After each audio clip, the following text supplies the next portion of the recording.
More than 200 years ago, when our great Constitution was written, actual political participation was limited to just the elites.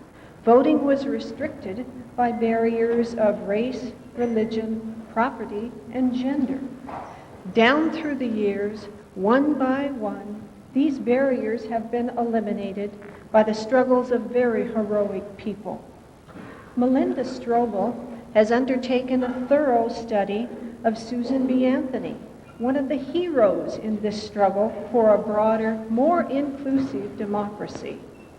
To secure voting rights for female Americans, Susan B. Anthony made waves and she challenged the status quo. Her biting sarcasm wrought dispersion and persecution. She was frequently unpopular, occasionally irreverent, and always entertaining. Let's move back in time now, back to February 15th, 1870, and we're in New York City. It's Susan B. Anthony's 50th birthday.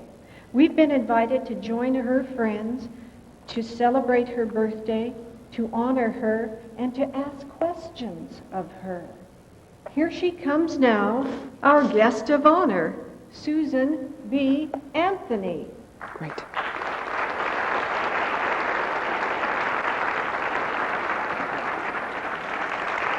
Oh, my dear, how are you? It's good to see you. Thank you so much for your invitation. Oh, this is, oh my God, Miss Ames, how are you? Oh, it's a pleasure to see you, my dear. Have I thanked you yet for your donation to the revolution? Oh, I have. Oh, I'm so glad. You know, I'm very remiss about these things. You know, the revolution is going splendidly, considering it's the first paper in the country devoted to women's rights. After 2 years, we have 3,000 subscribers. In fact, I'm working on a story by Alice Carey right now on the pioneer wife and mother. It's going to appear in the next edition. You haven't met Miss Carey, have you? Was she sitting right over here next to her sister Phoebe?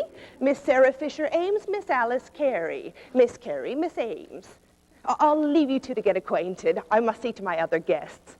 It's good to see you here, my dear. Yes, this is my 50th birthday. I don't believe in lying about my age or making excuses for what I have or haven't done with these 50 years.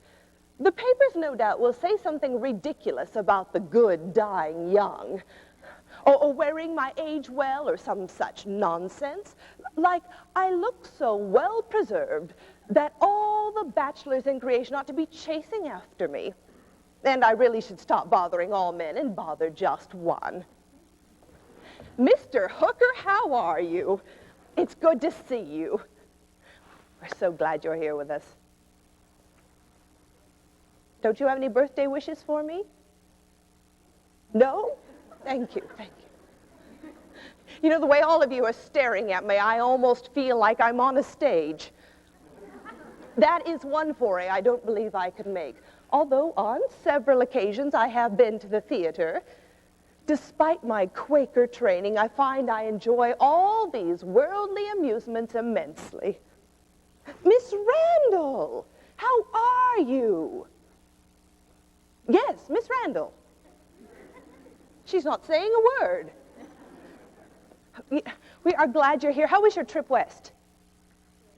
Oh, I'm so pleased. Now, did you get to see Anna Dickinson while you were there? You know, I certainly miss that darling girl. She is just such a devastation to me since she's left our area, but I know she's doing good work. You know, I have always wanted to go west and see California and Oregon and Washington territories. Would you let me know next time you go, and perhaps I'll be able to go with you? Yes. Thank you. It's good. You be sure to get some birthday cake, my dear. You know, the way people praise me and my work, you'd think that I single-handedly had carried on this struggle for equal rights for all. Like Mr. Channing calling me the Napoleon of the movement. Not a very flattering title, considering he lost at Waterloo. The fact is that many of you have labored just as hard, and so have others, like Lucretia Mott and Elizabeth Cady Stanton. Alone, I should have been as mere straw in the wind. Napoleon, indeed. I don't intend to lose this struggle. Besides, I don't think I'd look good with my hand on my chest all the time. Dear friend, it's good to see you. All you glorious people coming here to honor me. You know, when I first started working for women, no one even knew me, and it was not considered honorable. Of course, you all remember what things were like at the time of the first Women's Convention in 1848, don't you? Oh, I forgot, Mrs. Livermore. You just started working for women. How's your work going in Chicago? Oh, I'm so pleased. Oh, give Mrs. Livermore a hand. She's traveled here from Chicago.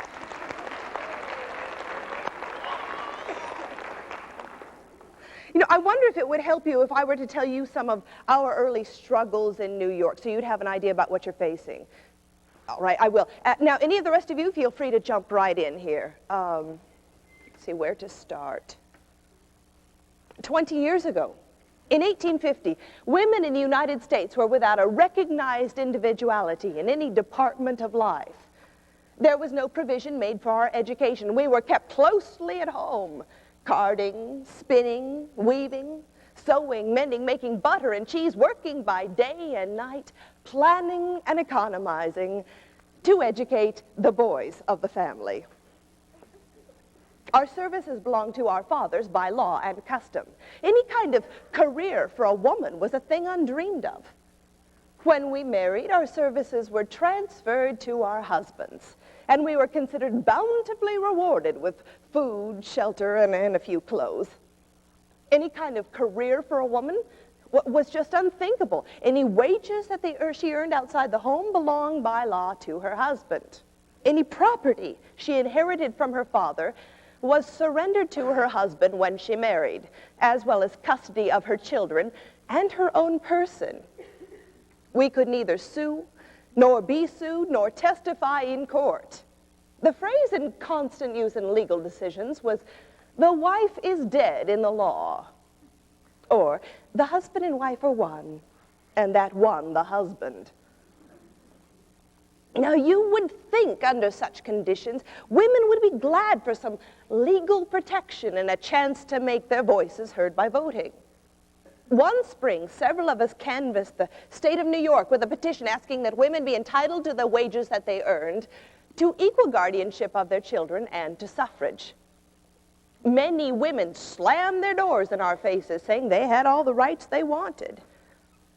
They've lived with the conditions for so long, they don't realize their lives can be improved. I remember once we stopped at a tavern where the landlady was not yet 20 and had a baby 15 months old. The baby was crying, the supper dishes weren't washed, but she was equal to the occasion. She rocked the baby to sleep, washed the dishes, and got our supper.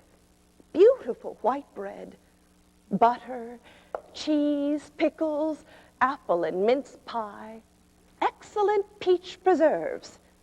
She gave us her warm bedroom to sleep in, and on a row of pegs hung the loveliest embroidered petticoats and baby clothes, all the work of that young woman's fingers.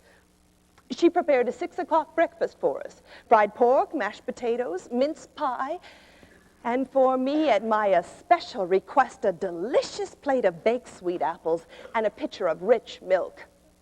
Now for the moral of the story.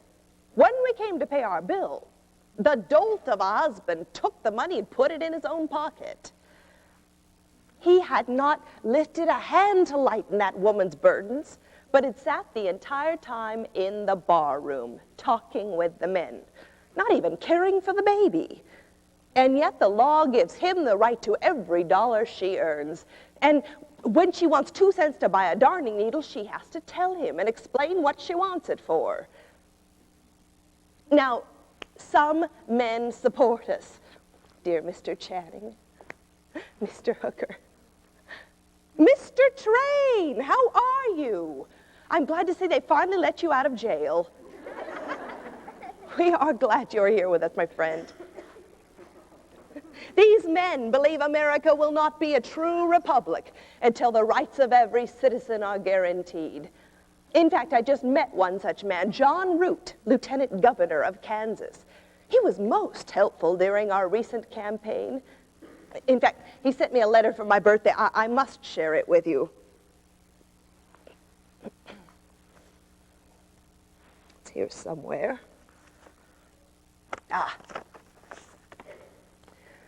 God bless Susan B. Anthony, and may she live many happy, joyous years. That she and her noble co-workers are soon to see the complete triumph of the woman's cause, I firmly believe. And when in after years the great benefactors of this century are sought for, Susan... Oh, the rest is personal.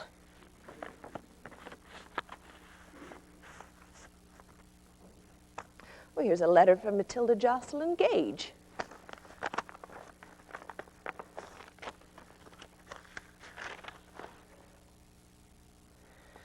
You have worked for the slave and for woman.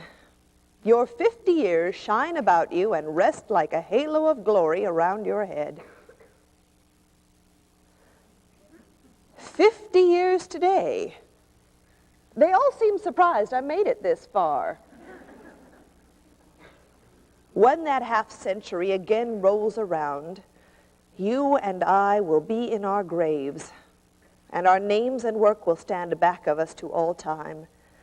But into that future I look with prophetic eye to see woman no longer enslaved, and to find not only on this continent but all over the world as benefactor of the race the name of Susan, your affectionate friend.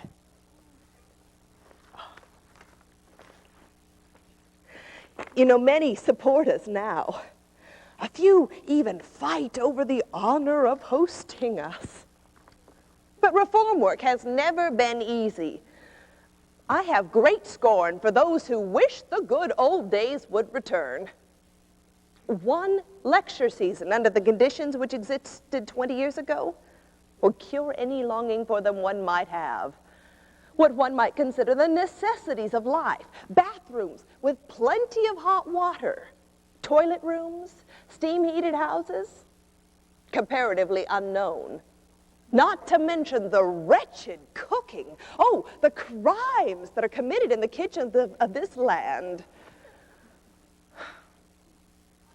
In those days, we lecturers always accepted private hospitality when offered for reasons of economy, and often our hosts were attempting culinary reforms. We'd be served whatever experiments were in vogue. I remember once, Aaron Powell, Oliver Johnson, and I were entertained by a prominent family in a town near here, and all they fed us for 3 meals were nuts, apples, and coarse bran stirred in water and baked. Well, after one day, the men fled and left me to stay over Sunday and hold the Monday meeting. I survived, but on Tuesday I started for New York, and I never stopped till I reached Delmonico's. And there I had a porterhouse steak and a pot of coffee. You know, the work was and still is incredibly hard. We've had a few rewards. We had a victory in 1860.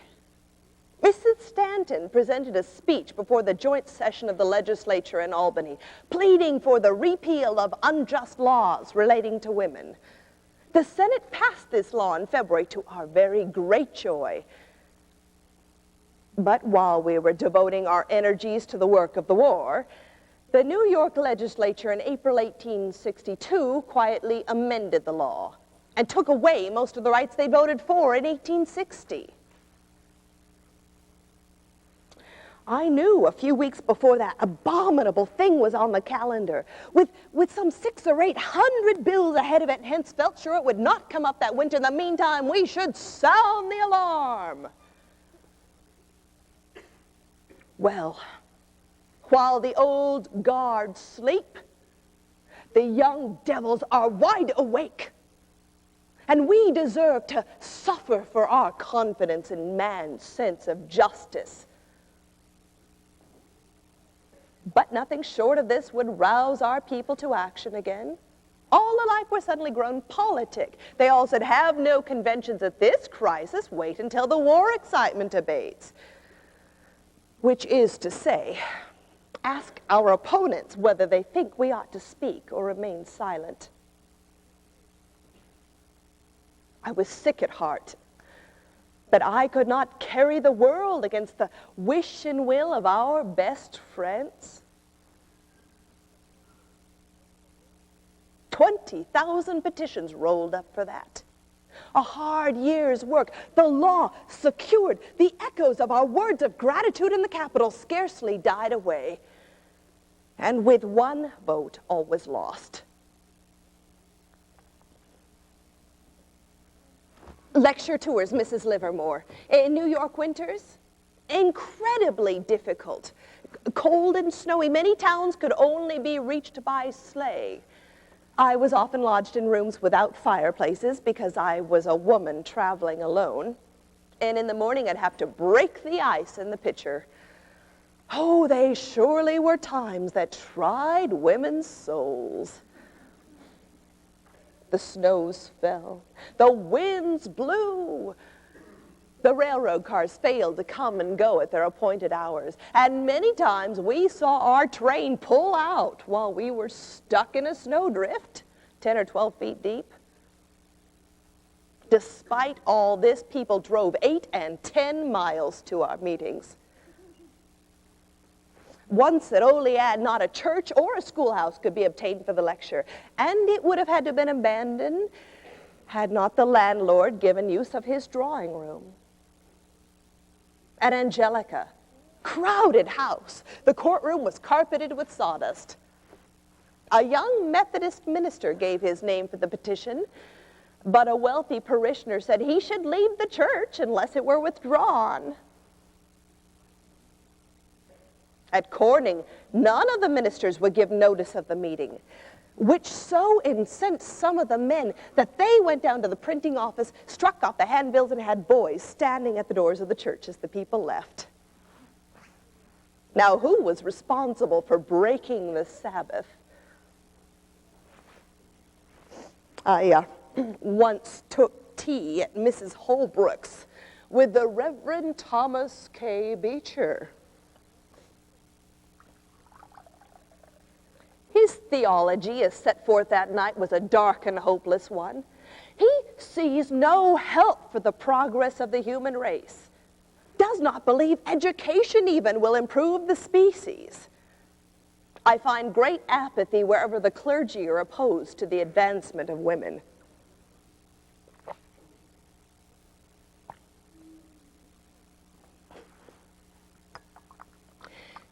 You know, I was determined to make those meetings pay for themselves so that no one could speak a word against women's rights or point me out as an example of why women should be denied them. One spring, I made a thorough canvass of 54 New York counties, sold 20,000 pamphlets. After expenses, the balance for 4 months' work was $26.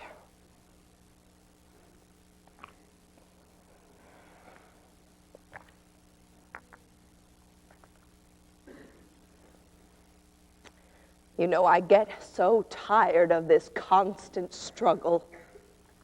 Don't you?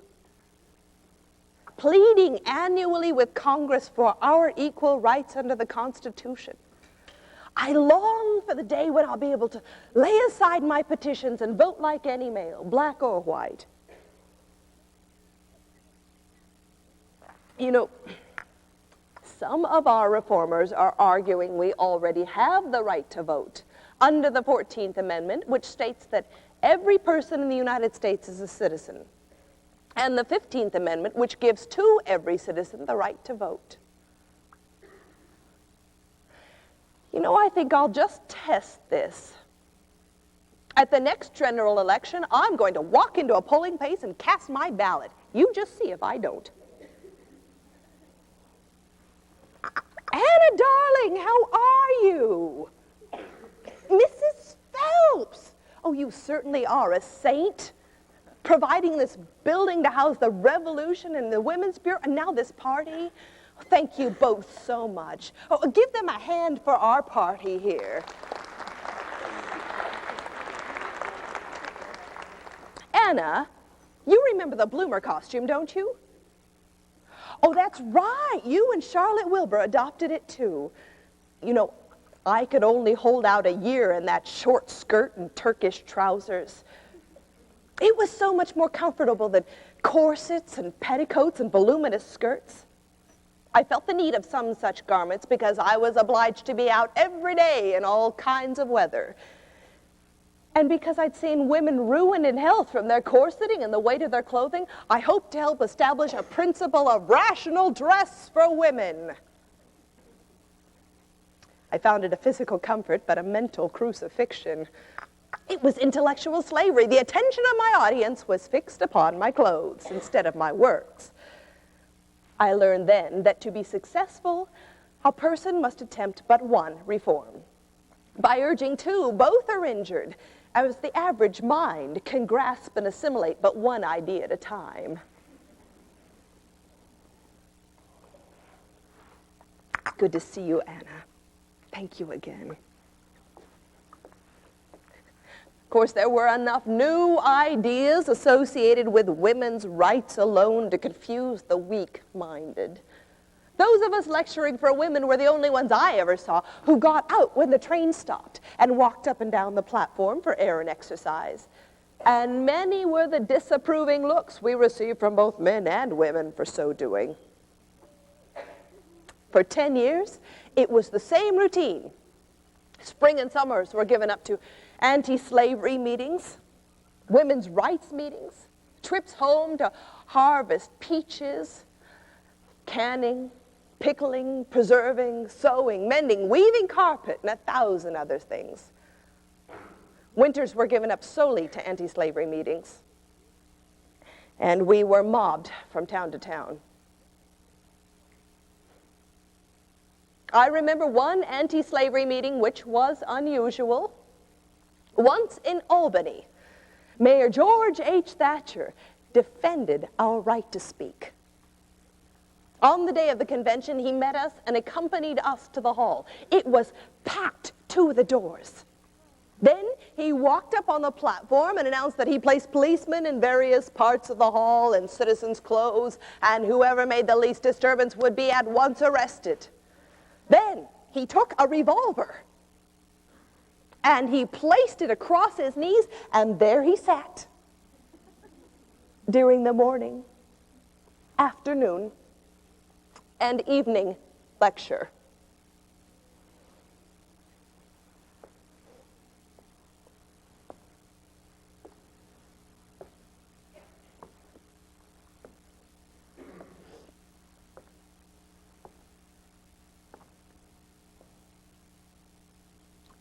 That was a bit unnerving. But his courage, that revolver, and those policemen allowed us to hold our meeting. Several times the mob broke forth, and each time arrests were promptly made. You know, these trials sound amusing and horrific by turns. But we put up with these conditions to free women from their legal and political bondage. It often was, and still is, difficult to convince women that men are not able to take complete care of them and secure their best interests. Now, I have nothing against men. I believe that by nature, men are no more unjust than women. If from the beginning women had maintained the right to rule not only themselves but the men also, the latter today doubtless would be occupying the subordinate places with inferior pay in the world of work. Women would occupy the higher positions with the big salaries. Widowers would be doomed to a life interest in 1/3 of the family estate.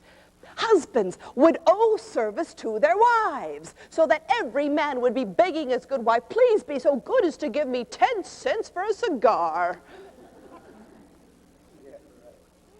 And we'd be working for men's rights instead of women's rights. The principle of self-government cannot be violated with impunity.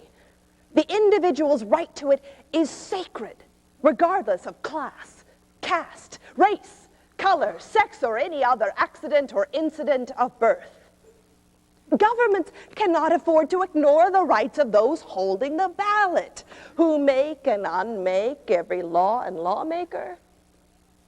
It is not because the members of Congress are tyrants that women receive only half pay and are admitted only to inferior positions in the departments. It's simply in obedience to the law of political economy, which makes it impossible for the government to do as much for the disfranchised as for the enfranchised.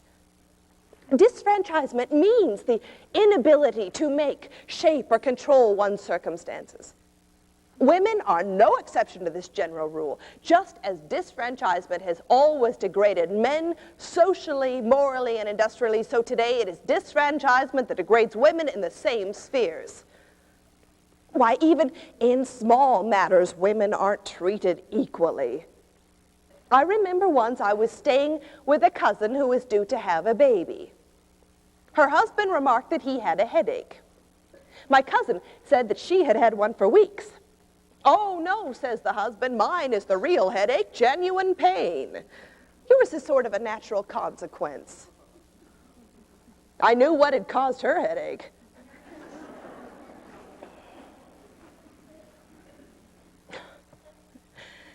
Here I am rambling on, probably giving you a headache. You would never know how difficult it was for me to speak to groups of people in those early days. It was always easier to plan the meeting, make the arrangements, get someone else to speak. By the way, my dear, what are you doing next week? I have some work for you. Bring your husband too. We'd have crowded houses. I had always tried to say a few words at the opening, but I soon curled up like a sensitive plant. It was a terrible martyrdom for me to speak, but as Mrs. Stanton says, we made it a matter of conscience to accept every invitation to speak on every issue in order to maintain woman's right to do so. This meant hours of research in order to be prepared. I once even accepted an invitation from the Union Agricultural Society of Dundee to speak at their agricultural fair. My stage was a large lumber wagon.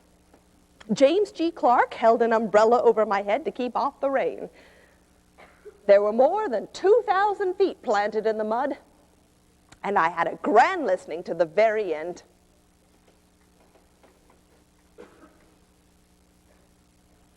I was glad for that opportunity to speak, even though I don't know much about agriculture. I've always been interested in anything that will take women outdoors and into God's sunshine. In fact, I once experimented myself with some raspberry plants. Have you heard this story? Well, you're the only ones in the entire country, I'm sure.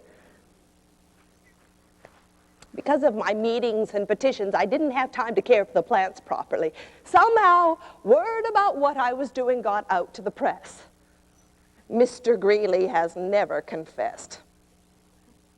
I received letters from all over the country asking information as to the best plants and most successful methods. Others begged me not to give up my public work, as if I could. I even got some letters from home. I remember one I got that winter from my sister Mary. "I hope, Susan, that when you have a husband and children, you will treat them better than you did your raspberry plants. And not leave them to their fate at the beginning of winter." She was teasing. But it seems everyone is always reminding me that my duty should be to a husband and children, instead of to the millions of unprotected women. Now, as I said before, I have nothing against men, nor have I against marriage. I've actually had several beaux and proposals in my time. I once was offered a fine home, many acres, and 60 cows. The kind widower even told me I reminded him of his first wife. Actually, it's a great deal of hard work to run a home, as many of you know, but If all of our reformers are busy taking care of homes and birthing and rearing future workers, who will stay in the women's rights field now to look after the harvest? After all, it's much bigger than a few raspberry plants. Despite her teasing, Mary has always understood the importance of my work. In fact, she sent me a letter for my birthday. Would you like to hear it? It sort of sums up everything we've been working for all these years.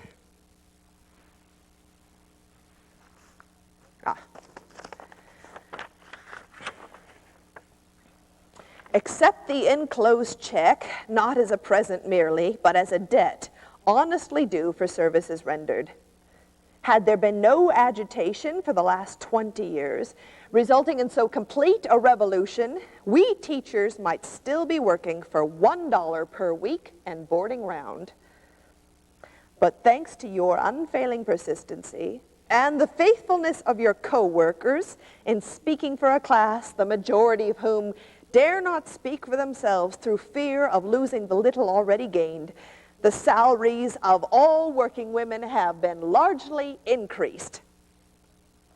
So if need be, fight as valiantly, dear sister, for the next 20 years as for the last, or at least a woman's right to a voice in the laws by which she is governed shall be acknowledged in every state and territory of our country.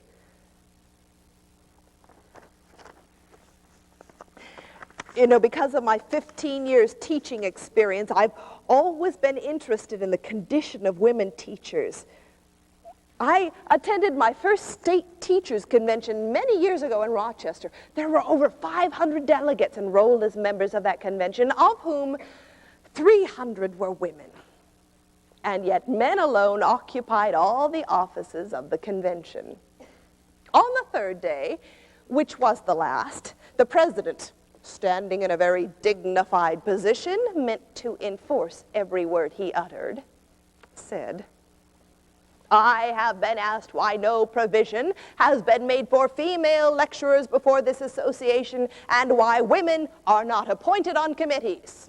I will answer, behold, this beautiful hall. Mark well its pilaster, its pedestal, its shaft, its rich entablature, the crowning glory of its superb architecture. The different parts, each in its appropriate place, contributing to the strength, beauty, and symmetry of the whole. Could I aid in bringing down this splendid entablature from its proud elevation and trailing it in the dust and the dirt which surround the pedestal? No, never." Now, what do you think was the effect of this oration on the women present? There was a general look from woman to woman, and as each surveyed her ribbons, laces, brooches, and pins, the look said as plainly as possible, "Beautiful, really beautiful." They no doubt thought themselves sisters of the angels. My heart was filled with grief and indignation, thus to see the minority simply because they were men, presuming that in them was vested all wisdom and knowledge, and they needed no aid, no counsel from the majority. What was most humiliating of all was to look into the faces of those women and see that by far the larger proportion were perfectly satisfied with the position assigned to them.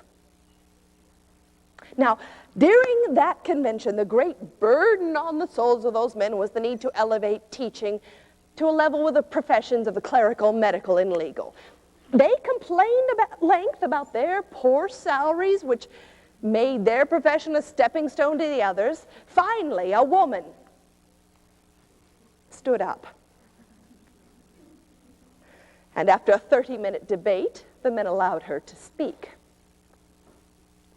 She remarked that it seemed to her the great obstacle had been entirely overlooked. She said, "It seems to me you don't comprehend the cause of the disrespect of which you complain. Do you not see that as long as society says that a woman has not the brains enough to become a doctor, lawyer, or minister, but has plenty to be a teacher. Every man of you who condescends to teach tacitly admits before all Israel and the sun that he has no more brains than a woman. And sat down. She'd intended to conclude that the only way to elevate teaching was either to admit women to the other professions or exclude her from teaching. But she curled up like a sensitive plant. You know, many of those women were extremely angry with me for what I said. They'd be much happier to keep working for 1/3 of a man's wage for doing the same job. We are making some progress, however. Mary recently wrote me she'd been asked by the board of directors to fill the position of a principal who was ill. She did a fine job until it was rumored she'd want to be paid as much as a man. So the board sent to another town for a man to fill the position. But the boys in the school rebelled and threw their books and slates out the window. So the board asked Mary if she would return and offered her the full salary. Isn't that exciting? First time on record a woman has received a principal's salary. We're so, so proud of her.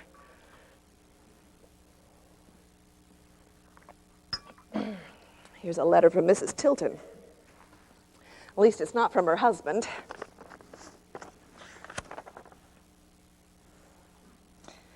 My good husband, in writing from Toledo, says, tell Susan that all the newspaper accounts taken together could not increase the pride which I have long felt in her pertinacious, obstinate, fault-finding, raspish, strong-minded, dogmatic, and grand career. God bless her. To all of which I subscribe most affectionately. Well, Mr. Tilton, you certainly would know about pertinacious and obstinate.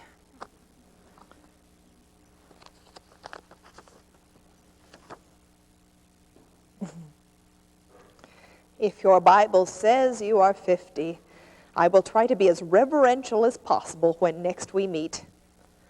I wish you similar health and strength when you are 75. You'll find no change in me. I send you by express today Whittier's poems. Ever affectionately, Ellen Wright Garrison. Oh, dear, dear soul. Mm.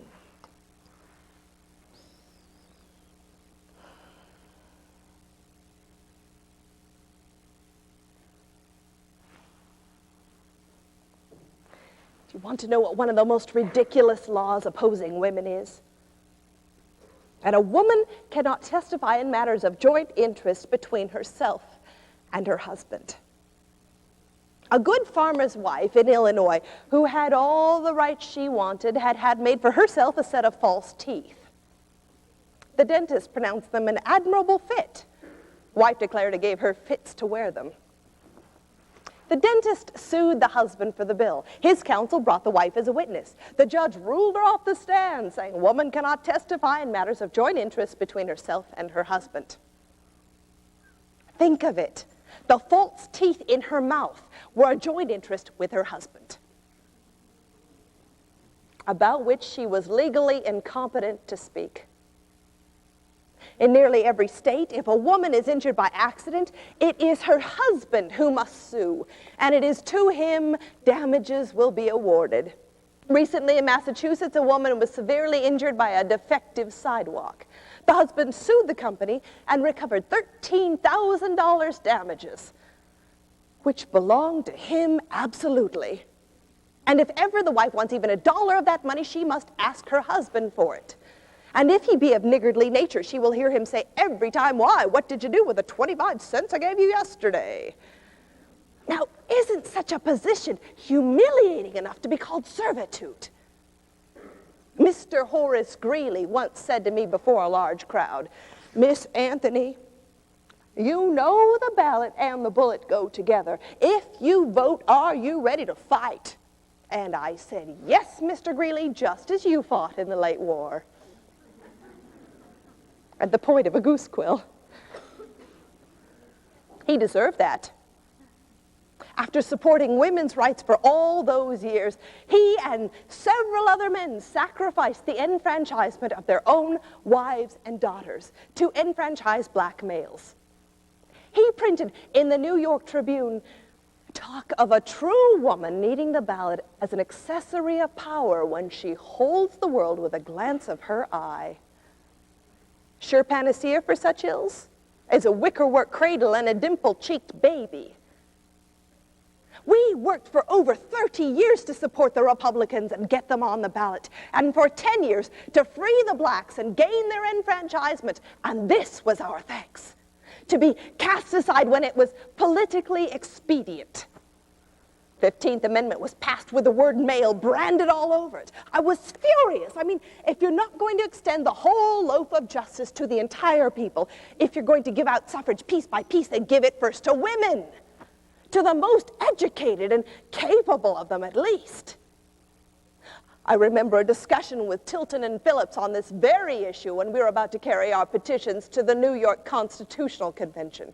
Mr. Tilton said we should, of course, urge the amendment to strike out the word white, and added, the amendment to strike out the word male, we as an equal rights association will, of course, present as an intellectual theory, but not as a practical thing to be accomplished at this convention. Mr. Phillips supported him in this, but I repudiated their downright insolence when for 15 years I had canvassed the entire state, county by county, petition in hand, asking for women's suffrage. To think that those two men, among the most progressive of the nation, should dare look me in the face and speak of that great principle for which we had toiled as mere intellectual theory.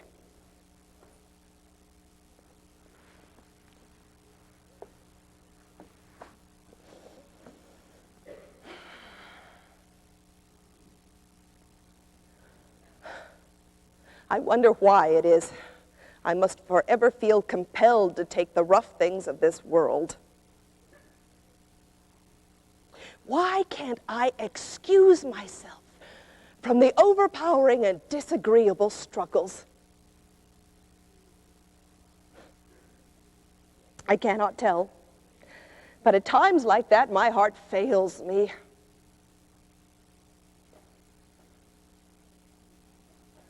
Almost. And then I remember that the promise is to those only who hold out to the end. And I nerve myself and go forward. I am grateful nowadays for every kind word.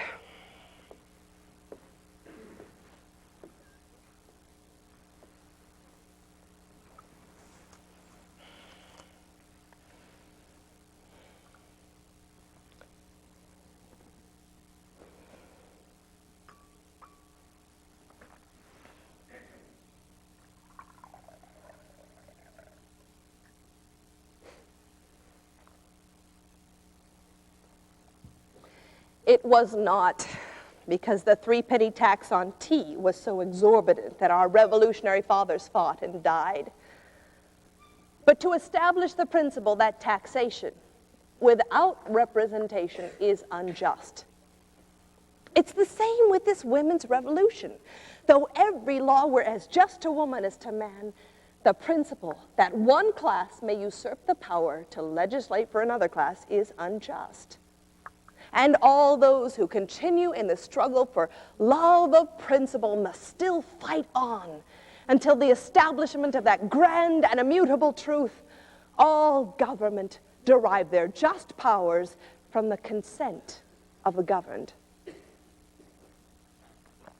It's a great historical fact that disfranchisement means not only political degradation, but also moral, social, industrial, and educational degradation. It doesn't matter whether the disfranchised class live under a monarchical or republican form of government, or whether they be white working men in England, serfs in Russia, Chinamen on our Pacific coast, or native-born, tax-paying women of this republic.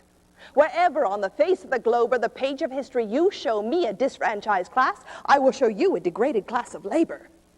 The disfranchised must always do the work, accept the wages, occupy the positions the enfranchised assigned to them.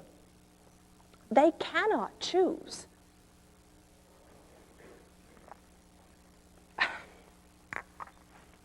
Here I am babbling on again. This is terrible. Why didn't someone stop me? I'll give you all a chance now. Does anyone want to avail themselves of my 50 years of experience gained in the field? Does anyone have any questions?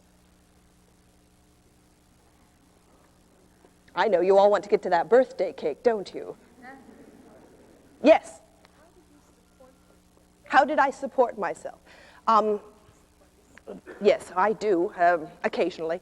There are a great number of people who support me in the work, and there are people whose homes I stay at along the way. When I run out of funds, my father very often in the past sent me money, and then of course when I got it, I would send it back to him. Now that he has passed on, my sister Mary has done the same thing. And sometimes when I get into a great deal of debt, then I go to work for the Lyceum Bureau, and I will go out on lecture tours, and they pay quite well. I was actually amazed. Sometimes $150 at a time. So there are ways of getting money, but of course that means that I have to stop working for women's suffrage for a while, and it bothers me greatly. Does that answer your question? All right. Are there others? Yes. Do I have a husband or children? No, I do not. I sort of view all the children in the world as mine. It's my goal to help protect them. Yes. When did I start working? Well, let's see, 20 years ago today, so it would have been in 1850. Yes. How and when did I die?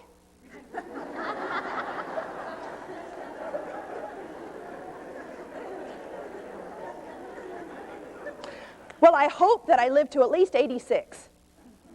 I hope a good long time. I hope to see women's suffrage. Yes. A division in the movement, yes, we have had a great struggle there. Lucy Stone and I sort of have split forces for the time being. I am hopeful that she will see her way clear to come back to us. But right now, at this point, Mrs. Stanton and I are really the only ones who are pushing solely for women's suffrage. And of course, most of the other women don't agree with that. And that's why we're at odds. Yes. Yes, you, the one turning your head.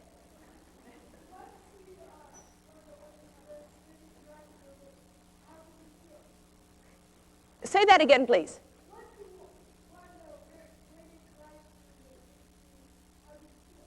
Once I won the women's rights movement, how did I feel? Well, we haven't won it yet.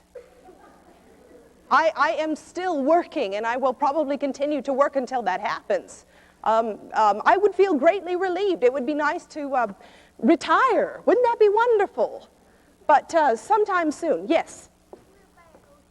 Do I live by an ocean? Well, I spent a lot of my time in Rochester.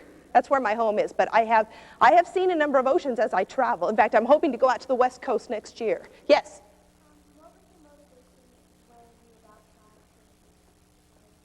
My motivation what?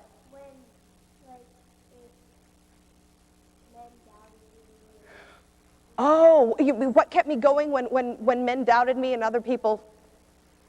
Well, I think mostly just to realize that there were women working in factories and very often in jobs that bring them very little money in the course of a day, maybe 50 cents or something.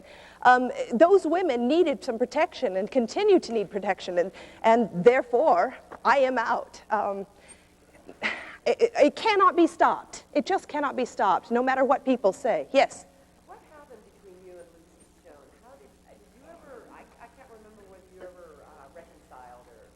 Well, we tend to support one another. And we've always been encouraging when there has been money coming in, like from the Hovey Committee or something, someone wants to split that money up between us, then we've always been encouraging of each other's work. But I still am not able to convince Lucy that suffrage for women is the sole issue. So we have some differences, but we do support each other's work. Yes? Any regrets? Probably that it's not going faster. And there aren't enough people in the field. In fact, are you able to take a petition out next week? Wonderful. I think if everyone in this room took out a petition, we'd soon have our work done. Yes? Oh, my educational background. Well, my father had a teacher in our home, and that brought me up through quite a number of pieces of information. And when I got to be 16, my father sent me off to a ladies' seminary, and I learned such important things like how not to crawl on top of desks and how to improve my handwriting. Now, nothing exciting or educational like learning algebra or something else. I've always felt that yes, women should learn how to bake a wonderful biscuit, but they ought to be able to learn algebra at the same time. That would be a wonderful thing. So a lot of my knowledge is things I've gained over time in my own way. Yes? Arrested for voting. Well, I wouldn't be at all surprised if that happens. In fact, I wouldn't be surprised, if there were a lot of women who wanted to vote, and we all got arrested, then they'd have to say something, wouldn't they? Let's talk about that. Maybe we can organize something. Yes? My biggest male supporter. Oh, good heavens. Charles Sumner has done a great deal of work for us in the Congress. Parker Pillsbury has supported us steadfastly, so has Samuel May, and Stephen Foster, Richard Purvis. Those probably have been the ones who have held with us consistently through all the recent struggles. Does that answer your question? Yes? You talk a lot about the economic and political prejudices. What about physical abuses? You want to talk a little bit about physical abuses? Yeah, I want to know if you saw anything like that. Oh, yes. Don't you? What have you seen?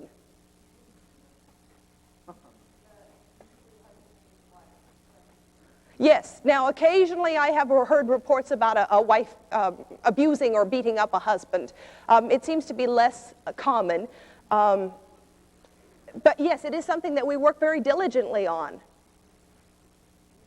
If women have no protection in the law, then a man can do anything they want to with them. Isn't that right? Almost like a piece of property. Which I would say almost constitutes slavery for the female, just as we had slavery for the blacks. It's a thing we continue to work on. I think that's the whole reason behind our work in terms of women's suffrage. Without the ballot to protect themselves, any protections that they gain under the law can just as easily be taken away from them. So we continue to work for that one right which will protect all of their other rights. Yes? Well, probably the first thing, besides working in the other fields of temperance and emancipation, was one time we turned in a petition up in Maine so that women would be having protection from their drunken husbands and things like that under the law. And some young whippersnapper, barely wet behind the ears, stood up in the middle of the Congress and said, well, what are these petitions? Just nothing but names of a bunch of women and children. And I knew then it would be my life's work to make a woman's name on a petition equal that of a man's. I hope that answers your question. Yes? Did you ever actually go to a general election and vote like you threatened? Well, I hope to in 2 years. No, you didn't answer my question. I'll have to talk to you later about that. Yeah. Well, I'm sure some people would call it illegal, but I'm sure I'll have a good reason and a good response for them. Yes? So what do you attribute the fact that Wyoming, a relatively rural and conservative state, first passed women's suffrage rather than the state of the East Coast? Because they weren't a state. They're a territory.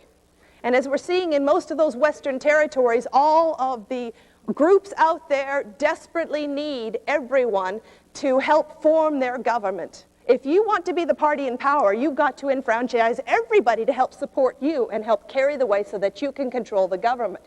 So what we're seeing in the Western states is that the women are given suffrage so that the men can control the party and therefore control the government, and then they're coming into their statehood with suffrage intact. So that's what we're starting to see. And I'm hoping that the people on the East Coast will feel so ridiculous about the fact that the West isn't falling apart, that women haven't done anything terrible to the society. In fact, they're helping to better and tame the conditions out there, that they will be convinced, and maybe the West will convince the East, that women ought to have the right to vote. Yes? My childhood, very, very busy. There was a lot to do, helping my mother. My father had a cotton mill, and we kept busy working both in the mill and helping to take care of the workers from the mill. So between that and teaching and school, I didn't get a lot of other chances for play and things like that. But yes. Well, primarily, within the last, I've worked constantly on it since, for about the last, 18 years. But since the enfranchisement of the black slaves came about recently, and women no longer have that, we were not included in that ballot. It's been solely work on that issue for the last 4 or 5 years. Yes? Your hand is up.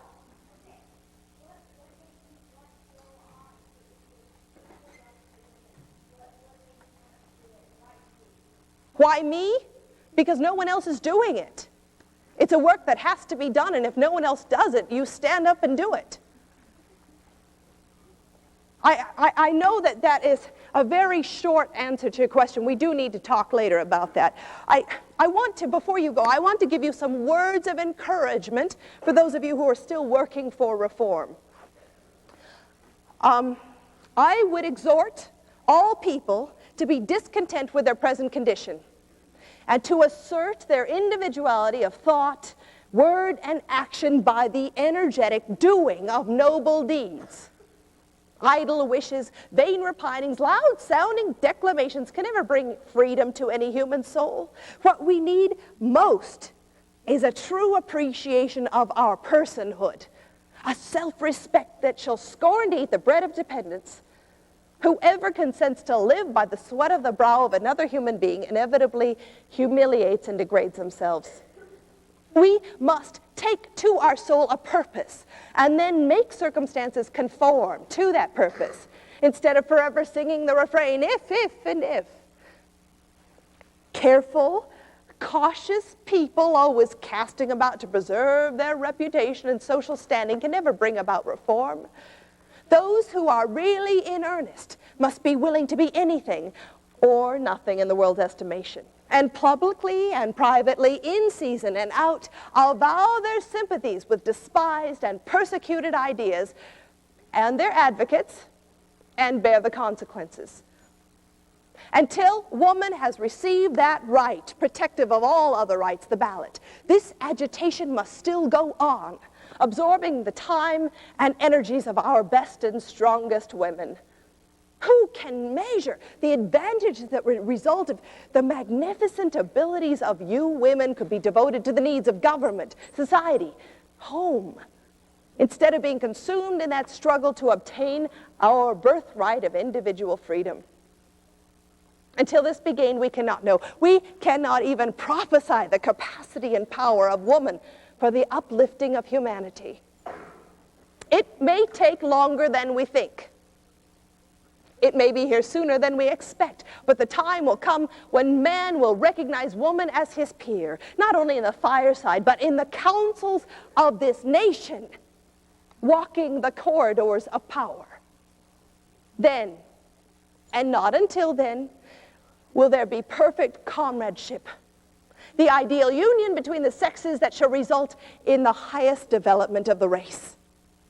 What this shall be, we may not even attempt to define. But this we know, that only good can come to the individual or to the nation through the rendering of exact justice. That is my gift to you. I ask you now, as your best testimony to my work, on this, the 20th anniversary of my public service, that you will join me in making a demand on Congress for a 16th Amendment giving women the right to vote, and then go with me before each of the several legislatures to secure its ratification. And when the Secretary of State shall proclaim that the amendment has been ratified in 28 states, then Susan B. Anthony will stop work. but not before. Thank you all so much for coming. Thank you. God bless you all.